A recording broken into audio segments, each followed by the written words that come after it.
Europe 1, faites le livre et la rentrée littéraire, un thème choisi par la rédaction chaque vendredi. C'est votre nouveau rendez-vous. Oui, et la rentrée littéraire à l'honneur. D'ailleurs, une idée vous a peut-être déjà traversé l'esprit. Et si j'écrivais un livre, alors autant il faut...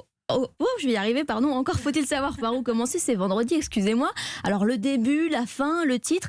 Écoutez les conseils d'Amélie Fonlup. Elle vient de terminer justement son premier roman. Ça s'appelle La Passagère aux éditions Rivage. L'écrivaine s'est confiée à Louise Sallet.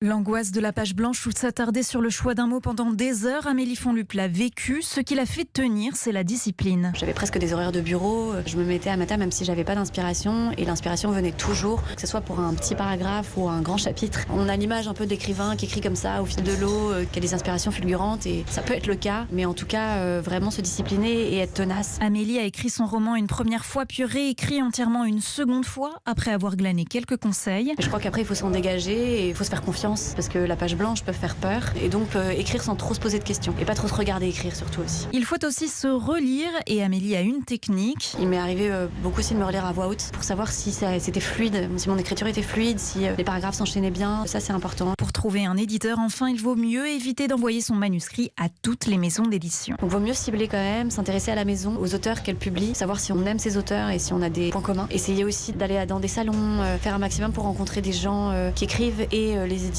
Et à chaque fois que je les rencontrais, je disais voilà, je suis en train d'écrire, qu'est-ce que vous me conseillez ? Une fois le contrat signé, c'est beaucoup plus serein. Amélie s'est sentie bien entourée et encadrée.